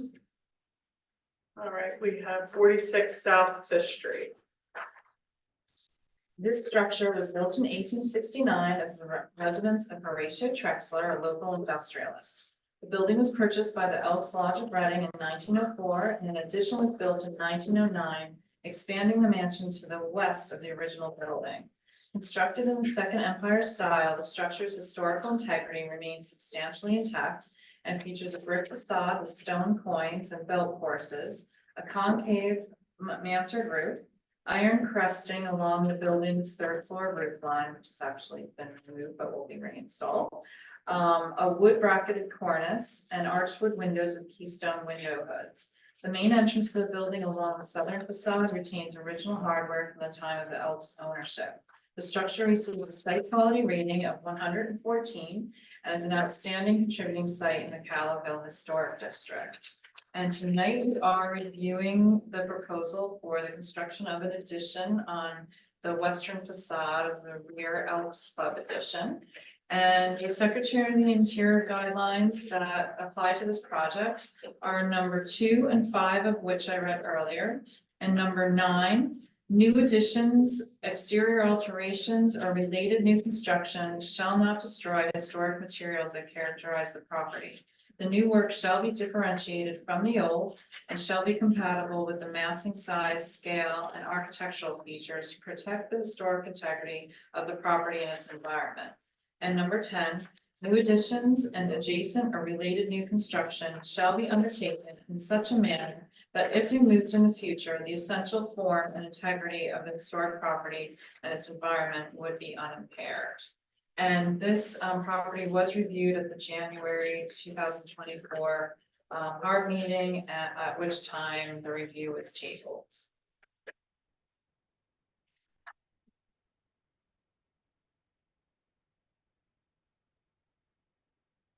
So from my end, just the update from last time was the structure was modified slightly for the removal of the 2 windows that were proposed on the second and third floor levels. I believe otherwise the structure is essentially the same. So you're submitting this as a new design then? Or as a possible design? As a possible, Okay. the actual approval from the National Park Service is on the original Right, design. yep, We have consulted with Bonnie Marks of Delta Development, who handles all of the tax credit and acts as the liaison for the National Park Service. She has reached out to the individuals she deals with, asking, getting the preliminary sort of, verbal approval that the removal of those 2 windows would still be acceptable within the scope. Yeah. And she kind of, she got the nod, yes, on that. The National Park Service's primary focus here is that this structure does not in any way take away from the design of the original building. So I saw the photos that were submitted, of course, by the executive committee. They're all gorgeous. They're wonderful. They're not what the focus of this edition is in terms of it is meant to blend in and not be noticed in any way. It's a utilitarian structure. It is not part of the original mansion or the Elks edition, of course, and we're not trying to make it that.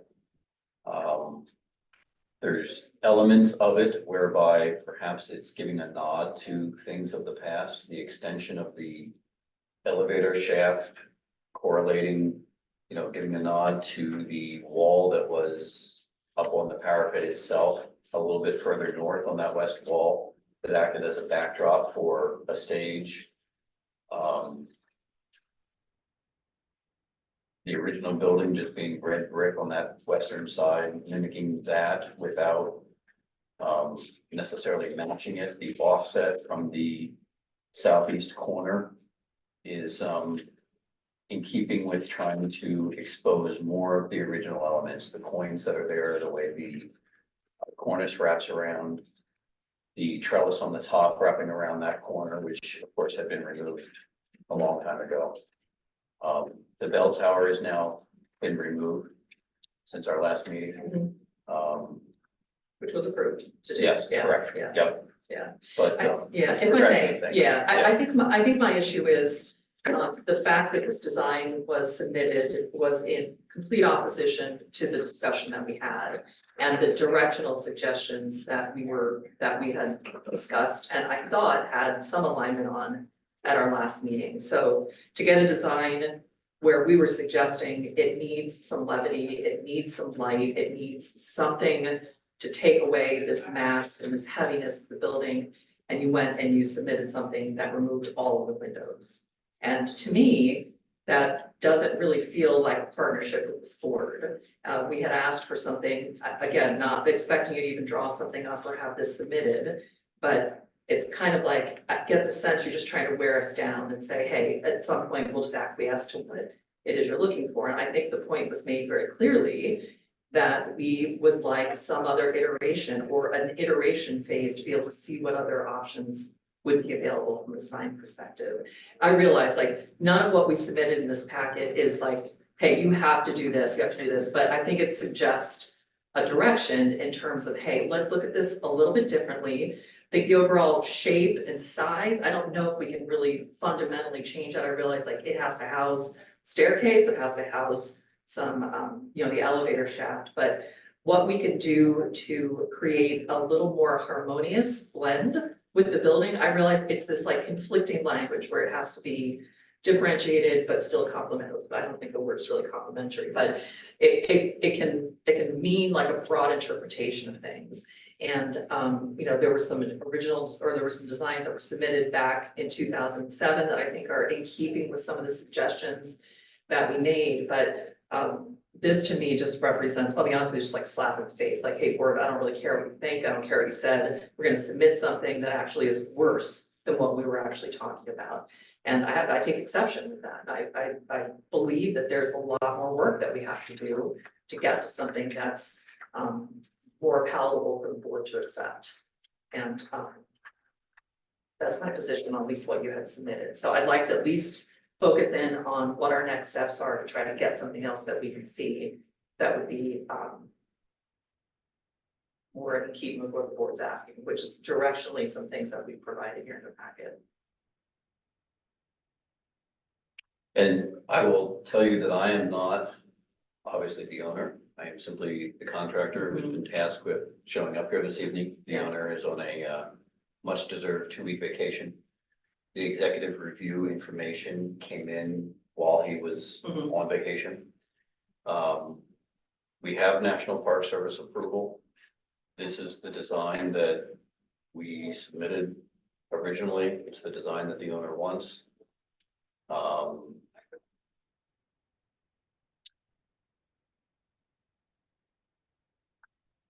The primary focus of this restoration is on the mansion itself. It is not on this addition. And I think we endorse that as being the priority, but it doesn't mean that we don't work to try to find a better balance between what you submitted and what the board would like to see, based on what our last discussions were and based on what the board had voted on. And even though there weren't specifics in that, I think it's provided enough information to be able to provide something different than what you submitted. I know Mr. Schuman, we have it in writing that he's willing to work with us, whatever that may be. But I just believe that there's more work to be done on this addition. Because even if it is like a utilitarian addition, represents a small amount of square footage relative to the existing building, it can just be so much better than it is. And ultimately, we're the board that decides what that is. I completely respect what the National Park Service has approved, and I understand and respect all the work and resources that have gone into previous design and then this one that you submitted, but I just believe, based on what I've researched, what I've seen, previous buildings that are similar, maybe different, just characteristically different, but additions of staircases, and there are ways to approach that are very different from this. But that's my position. I'll let the rest of the board speak, but my hope is that the rest of the board feels the same way or similarly to the way I do, and that we can continue to get into a phase where we can see some additional iterations based on what directionally what we provided.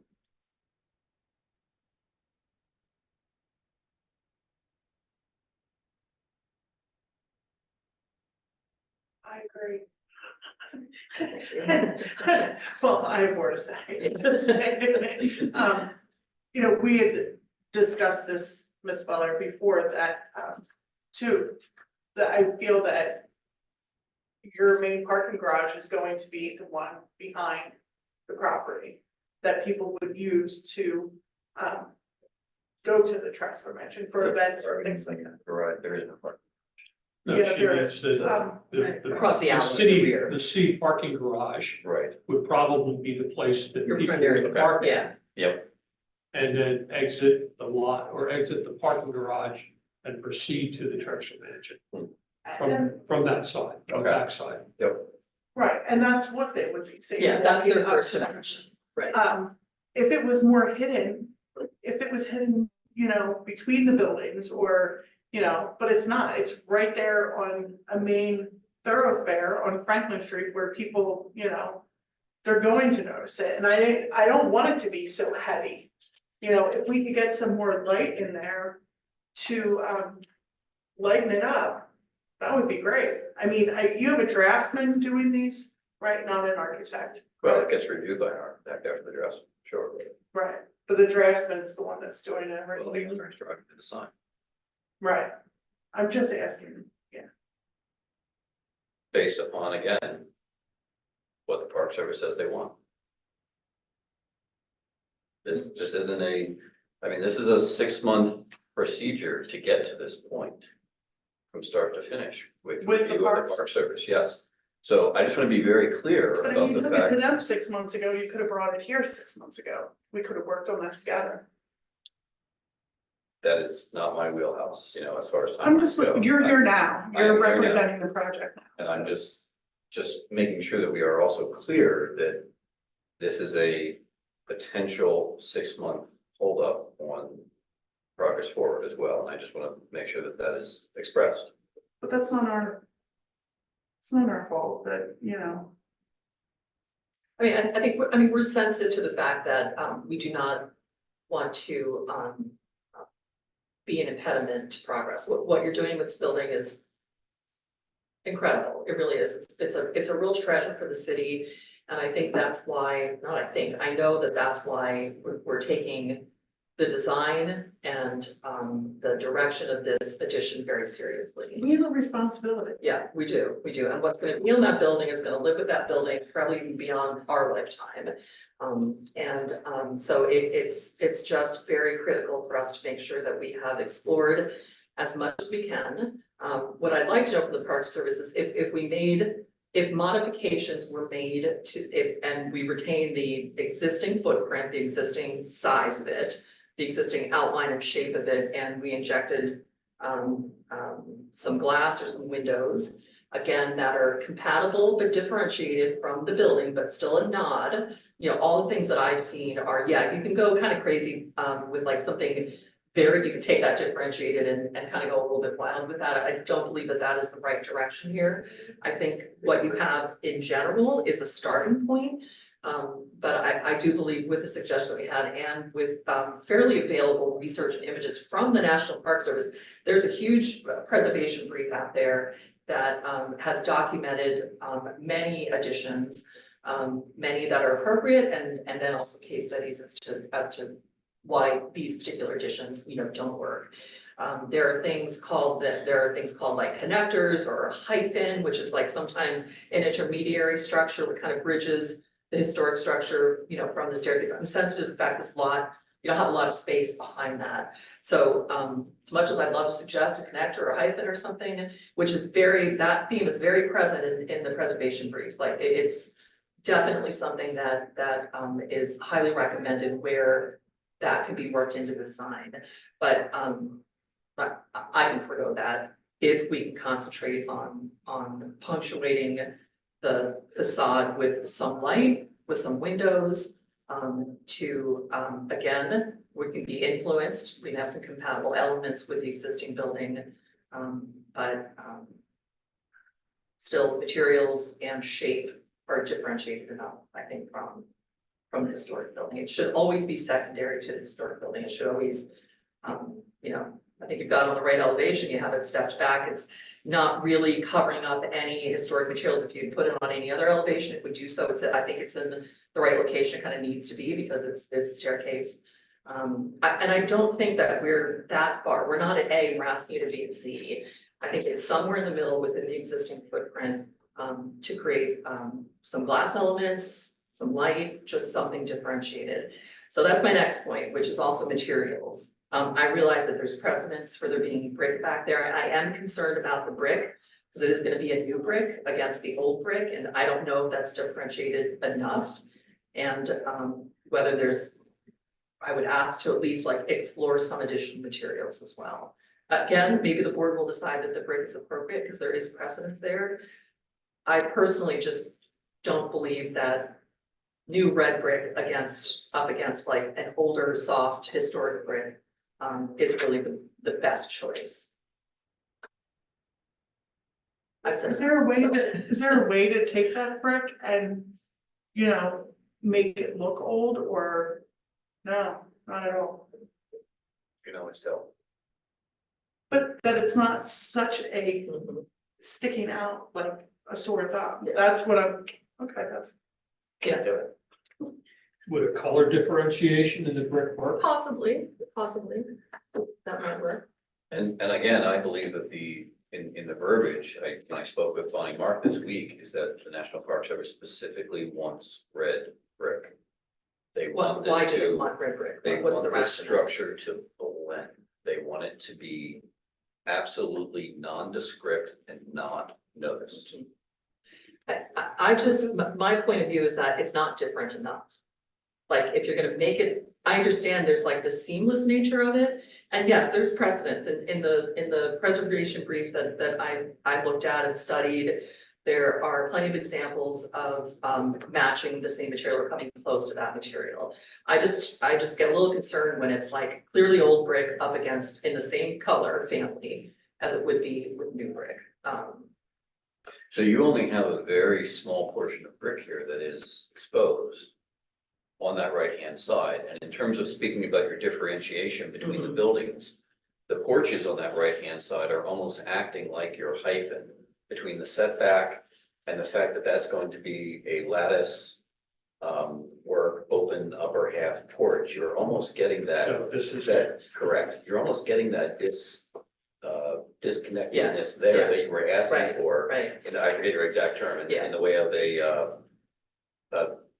it's not between the two buildings, Right, but yeah, it's sort yeah, of it on kind the of edge. bridges, yeah, it Right. bridges the old It's from the new. achieving that. Yeah, And even if we look at the original structure that was there from the fifties that was taken down under the Bosco years. Yeah. That extended all the way out to the corner and covered up those sandstone coins on the corner of the building. right, right.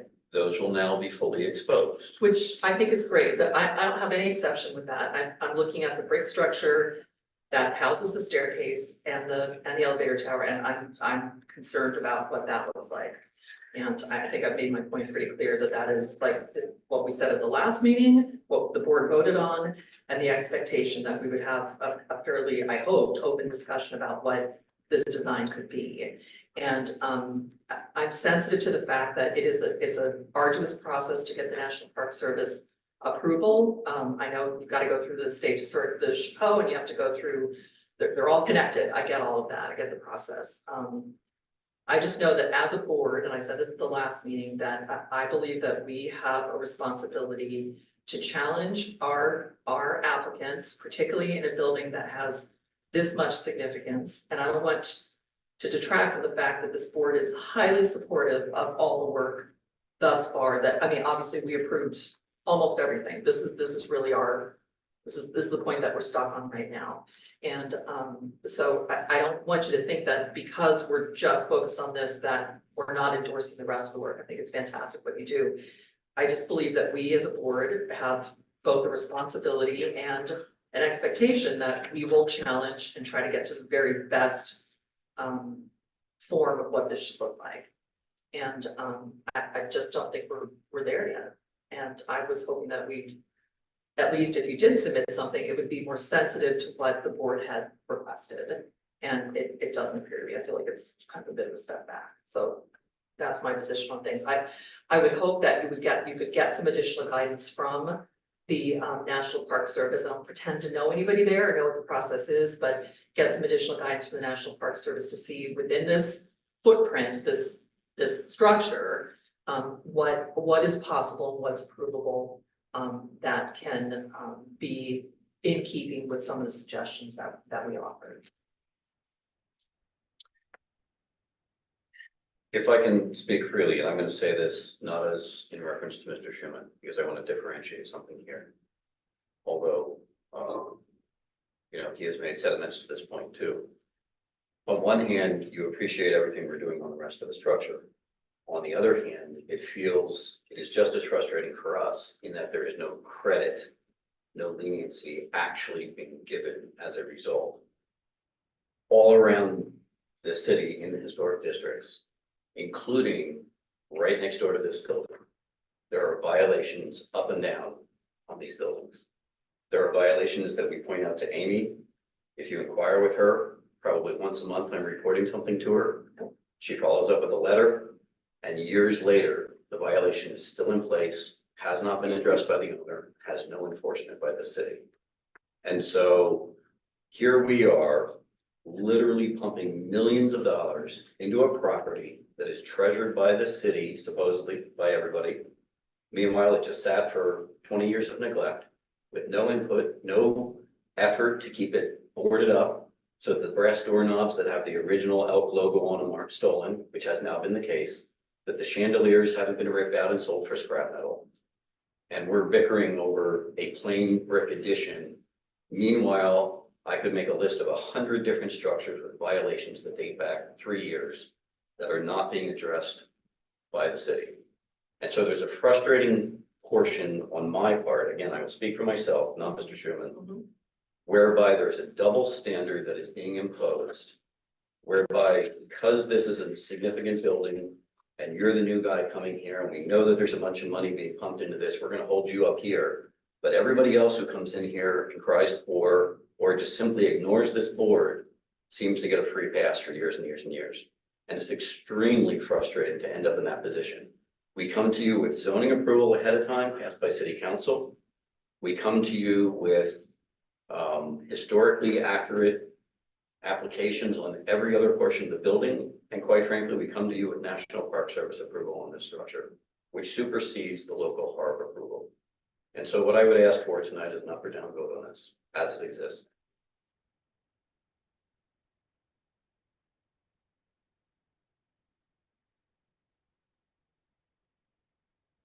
Ms. Johnson, what is your position on, the National Park Service design superseding our review and approval as a board, just in your experience? I believe that the local ordinance supersedes the National Park Service. Because usually it's more stringent than what the National Park Service would. Right. approve. Yeah. That's my Okay. profession. Okay, all right.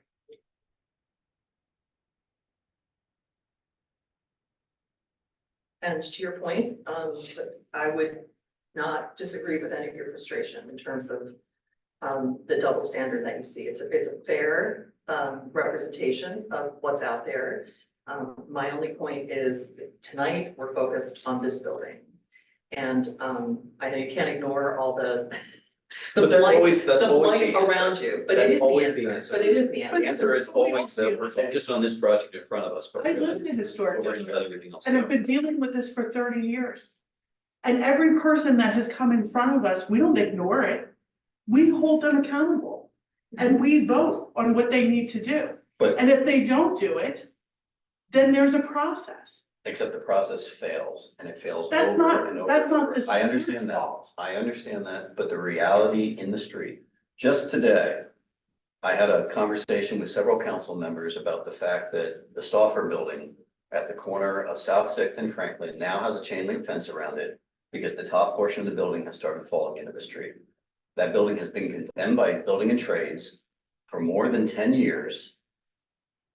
And the solution to the problem of the building collapsing is let's put up another chain link fence around But it. that's not this board. It is in the You're Prince addressing us. Historic District. It is your responsibility and your oversight to enforce that. When they come to us wanting to make the repairs, otherwise it's building and trades, it's zoning, it's codes.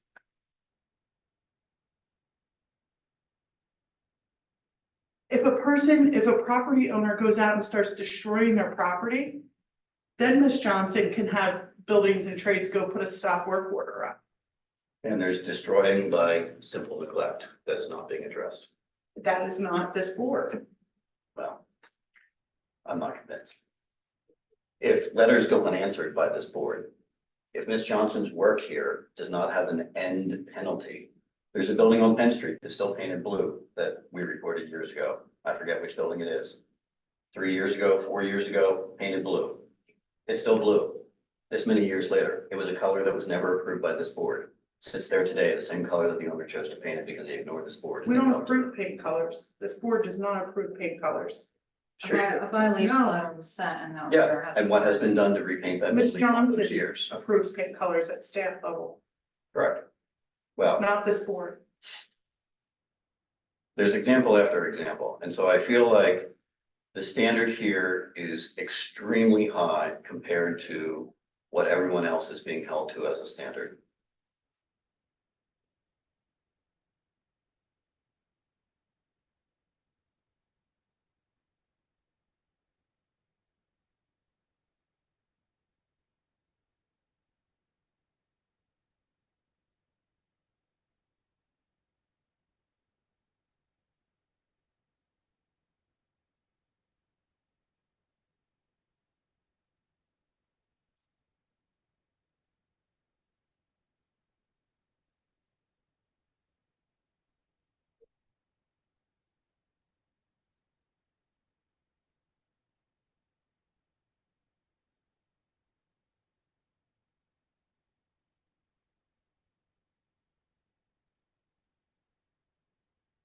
I think we have two options.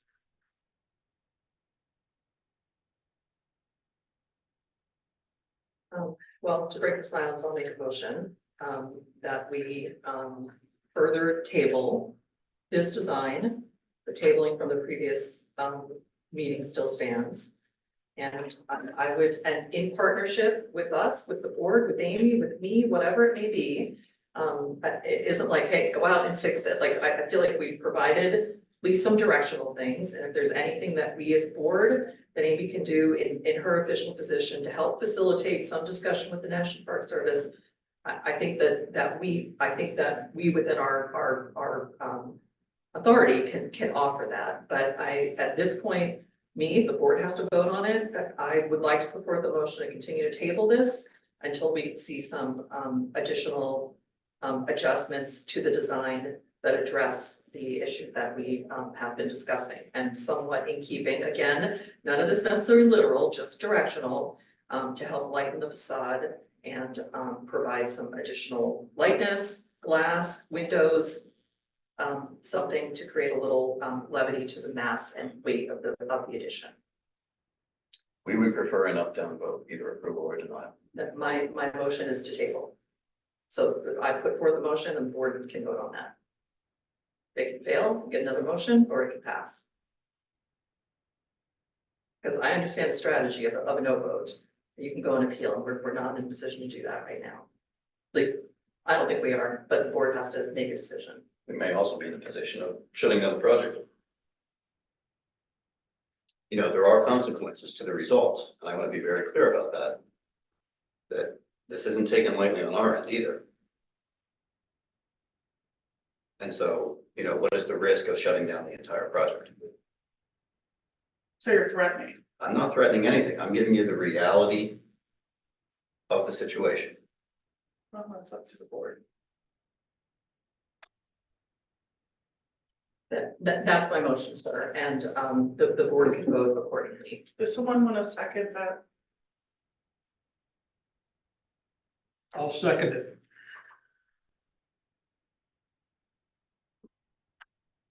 Ms. Cody, Yes. Mr. McDevitt, Yes. Ms. Bowman. Yes.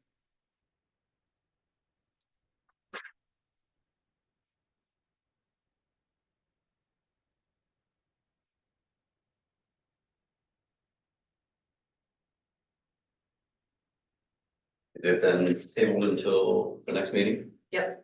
Okay. Yes. And I know this was a challenging discussion, and a difficult one at that. But I still want to extend the fact that we want this to be as much of a partnership as it can be. And the fact is, like, we weren't included, and what's in the past is what's in the past. We weren't included in any of the preliminary review. I understand it's complex and you have multiple entities that are making recommendations and reviewing. You've got lots of people, you're paying people to do certain things. But as challenging as it is, I think the board, the way it's voted, still believes that there's still something better in the end. But whatever we can do to help facilitate, or whatever we can do to help move that along as quickly as possible, I would like to offer that. I don't know what that is, but we would make ourselves available for that. Okay, all right, thank you very much.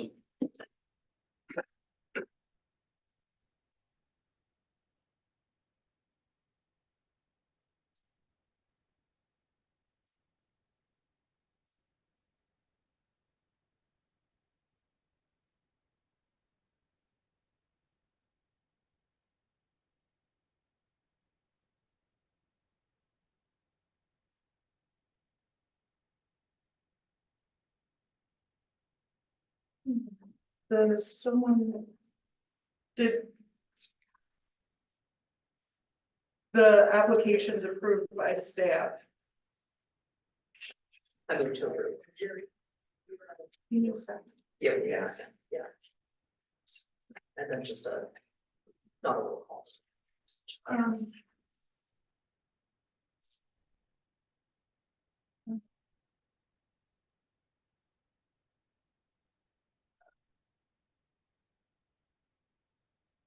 Okay, does someone want to second that? I'll second. Thank you. All in favor? Aye.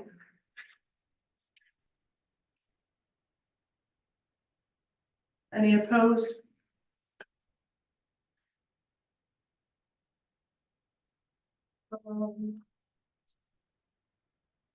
You can. No. One thing, I don't know how to do that. Anything for education and outreach committee reports, No, policy committee reports? Nothing to report.